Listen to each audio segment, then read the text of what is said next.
വെളിച്ചെണ്ണയ്ക്കഞ്ഞൂറ് തേങ്ങയ്ക്കു 100 പാവം വീട്ടമ്മ ഞാൻ.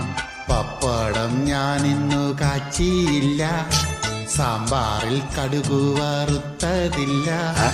ഇന്നും ഞാൻ നോക്കി കുറയാൻ ചാൻസില്ല, എന്തോ ചെയ്യും ഞാൻ. വെളിച്ചെണ്ണയ്ക്കഞ്ഞൂറ് തേങ്ങയ്ക്കു 100 പാവം വീട്ടമ്മ ഞാൻ. കേരം തിങ്ങുമി കേരള നാട്ടിൽ കേരമില്ലേ,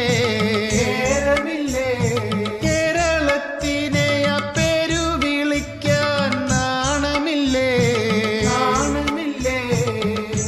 വെളിച്ചെണ്ണ ചേർത്തില്ലെങ്കിൽ സ്വാദു കാണില്ല, വെളിച്ചെണ്ണ തേച്ചില്ലെങ്കിൽ കേശം മോശമാ.